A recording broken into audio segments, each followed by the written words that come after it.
Viraj, please sit down. Thank Your name, please. you. Madhav Upadhyay. Mr. Madhav, please tell us about yourself. Sir, my name is Madhav Upadhyay. I am 24 years old. I was born and brought up in Bharatpur, Rajasthan. I did my initial schooling from there only. Then I completed my graduation from Malviya National Institute of Technology, Jaipur. And I am interested in birds and my hobby is birding. Very nice. So tell us about Mr. Malviya. Can you give us his life sketch? Mr. Madan Mohan Malviya's life sketch, please. Sir, Mr. Madan Mohan Malviya was born on 25th December 1861. He was a great Indian freedom fighter, a scholar, and did a lot in the education sector in the nation. He led the foundation of the Banaras Hindu University, which is the largest residential university of that time. He was also the president and the chief editor of the Hindustan Times. What were his contributions as a freedom fighter? Can you tell us some incidents or certain things associated with him as a freedom fighter? Sir, he was the president of the Indian National Congress 4 times.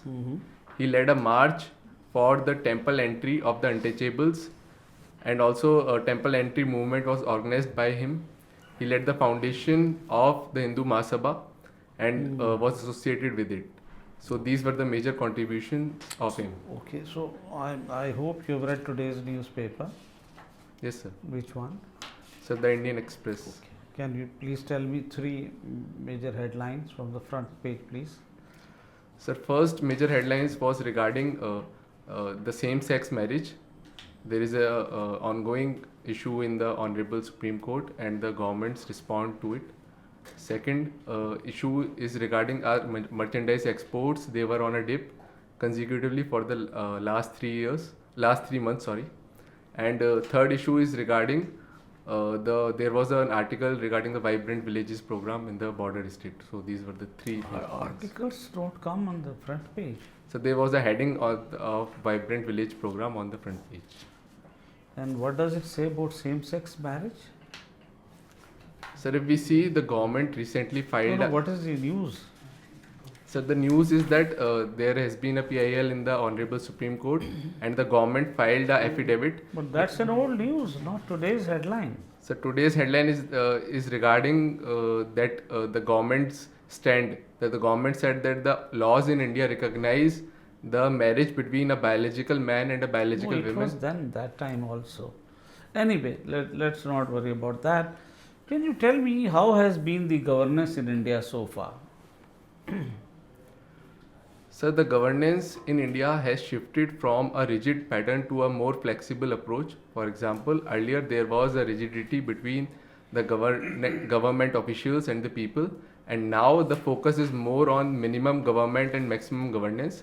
So we are focusing on e-governance. You're not talking of now, I am saying how it has been. So say it has been rigid. That's what you're saying in one word so far. No, sir. Earlier and now it has changed. Yes, sir. It has been a gradual change and the process is ongoing. But now we are more focusing on the e-governance methods, in which increasing the transparency mechanism is there. You are again talking, Mr. Madhav, of now. You are giving more emphasis on now. By emphasis on now, it has been for 75 years. My view, it hasn't been good, because look at so much of unemployment, illiteracy, communal disharmony, gender discrimination. It is such a long list. Internal security problems, problems like Naxalism continuing for 60, 70 years. So I think it hasn't been good. How are you saying it? You are saying it has been rigid. Is that why it has been bad? Sir, if we see these issue of Naxalism, unemployment and other things, they have been an improvement if we see the changes from just a minute. I think we are... you said it has been rigid. So how it has been rigid? I am trying to prove your point only. How it has been rigid? That's the word you used. Sir, I was saying that earlier it was rigid. There was a trust deficit between the government officials and the people, but it has been ongoing change since that, and now we are focusing towards the digital. But how about these problems? They were not because of that rigidity. Then why they were there by the governance? So they were there, but if we consider the problem of Naxalism, we have seen a drastic drop in the Naxal See, you are attacks. again talking of present. You are going to present. I am talking of the past. Anyway, so now it's improving. You said. Yes, sir. Okay, right. Now, what police reforms you think are needed in the country? Can you just tell me that, please? So the police reforms that are needed are highlighted by the Honorable Supreme Court in the Prakash Singh case, and there were several committees regarding that. First is the formation of the State Security Commission, and the Police Establishment Board should be done for the transfer and the appointment of officials in the district and in the state. Secondly, we need to improve the infrastructure. We need to focus on smart policing, which involves sensitization of the police, modernization of the These equipment. are also in Prakash Singh's guidelines? Sir, apart from the Prakash Singh guidelines I am focusing on. So we need But you sensitization. said there have been various committees. Which committees you are referring to? Sir, there have been some committees, for example, Rai Bureau Committee, Malimat Committee. I don't know the exact outcomes and the reports of the committee, but the police reforms I am telling about. So thirdly, we need to train the police officials, and sensitization of police officials should be done. There has been a report that at the lower level, the officials have not got enough training, and there is a lack of sensitization in the police system. So these are the three major reforms that need to be done. Well, so tell me, since we are at it, my last question is that supposing you are you were selected in the IPS and you are the district SP of a district in Rajasthan, and one day you get information that at a certain place in your area, a lot of violence is going on. People are throwing petrol bombs, they're burning buses, injuring people. What action will you take? Sir, my immediate response will be to maintain the law and order in that area, How? to deploy the How? police forces in that particular region. Which forces? Sir, Is the police forces one or their forces? so police, sir, as per my current understanding, I will use the police force that is under me as a SP of the district. So controlling of the law and order should be of prime. How will it be controlled, I am asking you? By deployment? Just by sending people, it will be controlled. No, sir. The deployment of police officials should be there, and there should be protection and barricading of that particular area. Okay. Sir, secondly, if the mob is not responding, and then certain methods, I will use all the training and expertise, but as of my current understanding, there are tear gas bombs that are there. There are rubber bullets that can be fired in the sky. So these are some of the measures that can be taken care of. Thank you. Right. Mr. Madhav Yes, sir. Upadhyay, electronic vehicles revolution. Tell me, what are the government's targets? So the government targets are to achieve 30% of the new vehicles sale by 2030. That should be of electric vehicles. These are the government targets. Will this help controlling pollution? Sir, definitely it will help in controlling pollution, because if we see, the automobile sector is currently contributing 18% to the greenhouse gas emissions, and in the electric vehicle segment, the emissions is negligible. So it will help us to achieve our renewable energy targets, and also the ambitious target that are set under the Panchamitra principles. The battery production is an Achilles heel for India. You understand this term? Sir, It's a problem with India. it's a problem.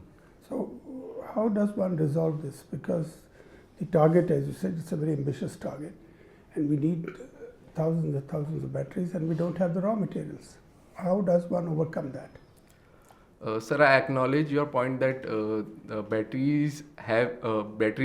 we are importing the batteries from the other nations.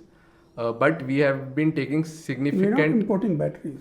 We are manufacturing, components. importing the raw materials. But recently there has been the discovery of lithium in the Jammu and That Kashmir. will take dozens of years before it is commercialized. Yes, sir. Till then, we'll be dependent. Sir, we have started various initiatives. For example, capital investment for the fabrication of batteries. Secondly, production-linked incentive scheme for the I'm advanced. talking of raw materials. Sir, raw materials we need to import from other nations. As India, we have find out certain lithium reserves in particular region, but this will take time. So MOUs should be What signed. are the raw materials that are used in battery production manufacture? Sir, first is lithium, which is used in a lithium-ion battery, and apart from that, rare earth metals are used, which is lanthanum to lutetium, 57 to 71 atomic numbers. These are a group of around 17 atoms, 17 minerals that are used. So that will have no effect on pollution. Sir, the The extraction. ingredients that are used in battery manufacture, would they not generate some degree of pollution? So there is a degree of pollution that is associated with the manufacturing of batteries. For example, firstly, there are heavy metals as lead which can leach into the soil and cause soil pollution and underground water pollution also. And secondly, also during the manufacturing, some amount of greenhouse gas emissions are there. Okay. Now, tell us about the latest on the trade deficit. There is a report that in February the trade deficit has declined. Why is that so? Sorry, sir, I am not exactly able to recall. Okay. There is also a report on unemployment. Tell us what is the latest on the unemployment front. Sir, as per the PLFS survey, the unemployment rate is close to between 4 to 5%, if I remember Which correctly. PLFS survey are you talking about? Sir, the recent one. What recent? I'm talking about yesterday's PLFS survey. Did you read it? Sorry, sir, I do not know. So your information is old. Yes, sir. Okay. Now tell us about the number of internet users in India. Sir, they are close to 750 million. That's right. And are they more in the rural areas No, sir, they or are. in the urban areas? Sir, they are more in the urban areas. Now, did you adopt a rural village for development? Yes, sir. Which village was this? Sir, this was Dhapka Nala under the Unnat Bharat Abhiyan. When was this? Sir, in 2017. Okay. Did you notice signs of rural distress? Were you in the village, stationed in the village for some time? Yes, sir. Okay. Did you notice signs of rural distress? So there were signs of rural distress, not particularly there were signs, but during the agriculture, as the production is not so much, so the income of the farmers were not there, so they were engaging in other sectors. So this was a distress, and apart from that, awareness of the government schemes were low. So the sanitation and other facilities were on a low scale. So these were the two major problems that we find out. When you talk of sanitation, there is a report, very recent report this week, that the government did not meet its targets on the ODF. The government claimed that 100% villages are now ODF free. And the report suggests that is not so. Are you aware of this? Sorry, sir, I have not read about that. Okay, thank you. Thank you. You are Mr. Madhav. Yes, sir. You are optionally geology. Yes, sir. Good. Can you tell me what is the gravitational force at the center of the Earth? Sorry, sir, I do not know right. Or at the point where the gravitational force of Earth, when you go up in the sky, it keep on decreasing or increasing? Sir, again, I am not exactly aware. Okay. Now tell me the composition of Earth that you will be knowing. Sir, if we see the composition of Earth, right from the lithosphere to the core, then the Earth is composed of crust, mantle, and the core. So if we see the crust, it can be divided into the continental crust and the oceanic crust. The continental crust is mainly made up of granite, and the oceanic crust is mainly made up of basalt. If we see the mantle, and separating the mantle and the crust is the asthenosphere, which is a weak viscous layer. Mantle is a solid component, and if we further go down, mantle composition is olivine plus pyroxene. If we further go down into core, the outer core and the inner core, the inner core is made up of nickel and ferrous, also known as knife. So these are the major composition. Nickel and iron. Iron. So this is the composition, good. And which is the most abundant element in the crust of the earth? Sir, it is oxygen, and apart from after oxygen, it is silica. Are you sure oxygen is the most abundant? Sir, silica? because most of the metal are found in the form of oxides, so oxygen is the most abundant metal. Okay. Element, sorry. We'll come to your hobby, birding. What do you know about the Salim Ali and his contribution to birding? Sir, Dr. Salim Ali was a great ornithologist, and he was also known as the Birdman of India. So he was awarded with Padma Bhushan, Padma Vibhushan for his contributions. So he led the foundation of the Keoladeo National Park because of the critically endangered Siberian crane was coming to the park, and also did a lot for the protection of the Silent Valley National Park. So he also wrote a 10-volume book. What was his role in Silent Valley? Sir, the protection of that particular national park. Protection from whom? Sir, the exact details I'm not aware about. But Yes, also he led and he wrote a 10-volume book with S. Dillon Ripley on the birds of the Indian subcontinent. So this was the major contributions. His contribution in some classification of birds or something like that? Identifications? What is that? Sir, he identified and led the foundation of the various birds that are coming in India. For example, the beak structure, the claw structure of a particular bird, the weight and its eating habits, the plumage colors that are changing during the mating season, and also the blood samples were collected by him. So he led a scientific discovery and classification of all the different birds. He was instrumental in setting up some institute also? Sir, it is Salim Ali Center for Ornithology Studies in Coimbatore, and also the Bombay Natural Historical Society. So these were the two institutions that he led the foundation. Good. Which are the places of high bird biodiversity in India? So the places of India can be divided into 4 zones mainly. If we see, firstly is the Andaman and Nicobar region. Secondly is the northeast belt. Thirdly is the Western Ghats.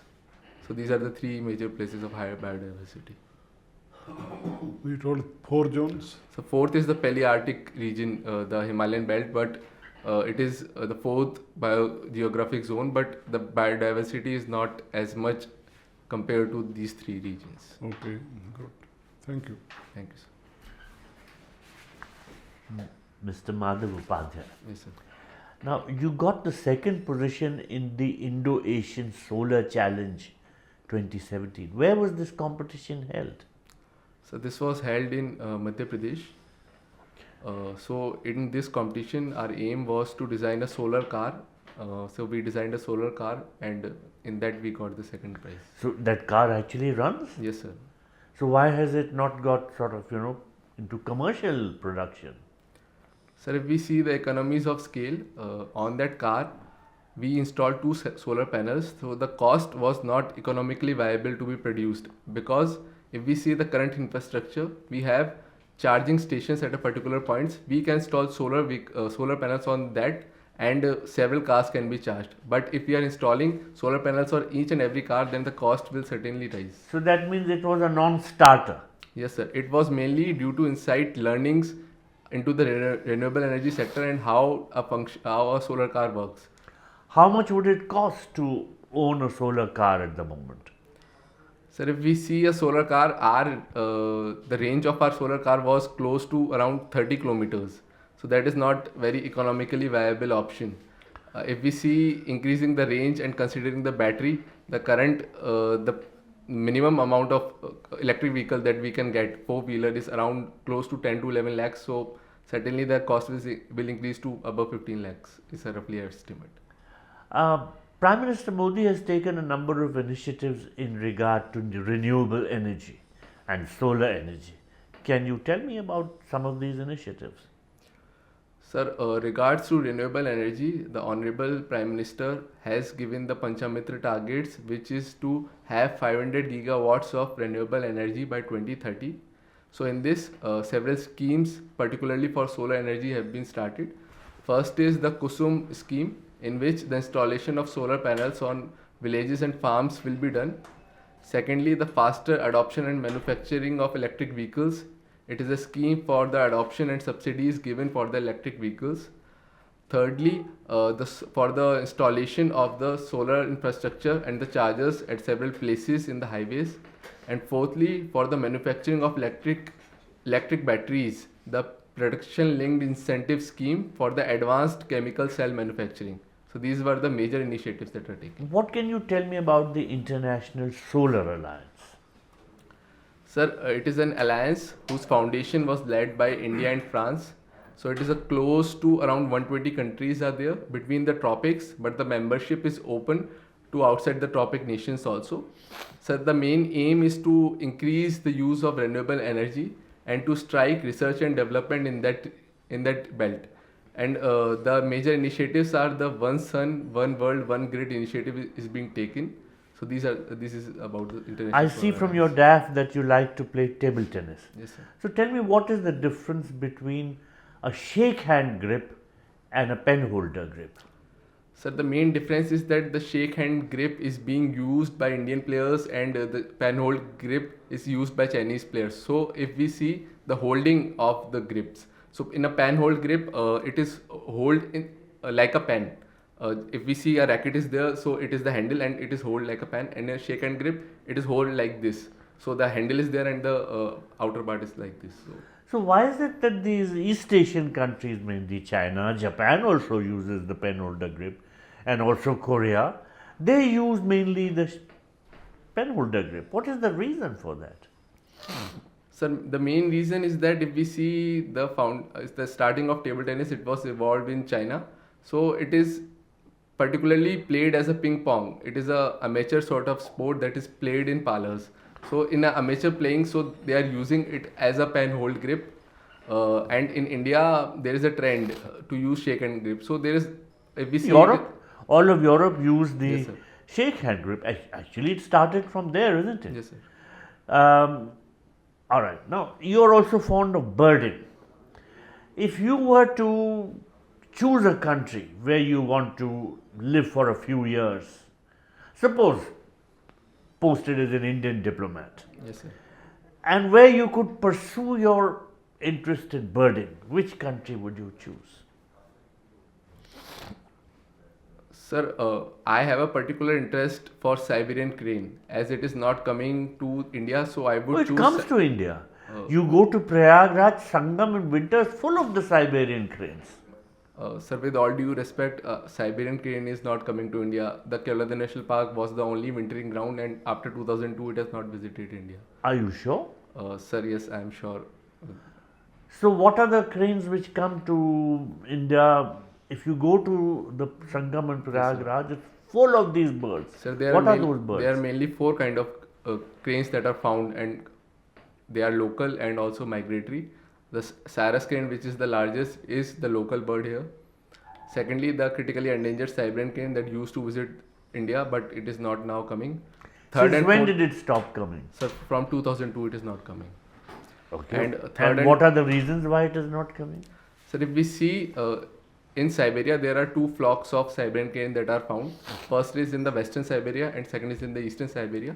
From the western Siberia, they used to fly from several Central Asian countries to India. So they stopped there, and it is a very large bird. So it is not possible to fly undetected, and it is prone to hunting there. This is the first main reason. So then where would you like to be posted so that you could watch the Siberian birds? Sir, again in Russia, I would like to be posted. But isn't it too dangerous a place now to get posted to? Sir, you asked me Where would you like to be? because of my interest for birding. What about African birds? Have you an interest in them? Sir, I mainly know about the Asian birds because India lies in the Central Asian flyway and several Asian birds come to India. So I am exactly not aware because there are more than 10,000 species of bird that are in the world. So I know certain species and my research and interest is continuously growing. So I will have a knowledge about them also. All right, thank you. Thank you. But why don't you join the Indian Forest Service then if you're so keen on birds? That would be much better for you, isn't it? Sir, if my interests are for civil services, I think that I would. It is basically a hobby. Being close to nature helps to calm me and helps to increase my concentration. It is a sort of hobby that I practice, and also because I was born in Bharatpur, so from a very young age I was a regular visitor to the Ghana Bird Sanctuary. So that is the main Thank you reason. so much, Mr. Madhav. Our discussion with you is over. Thank you.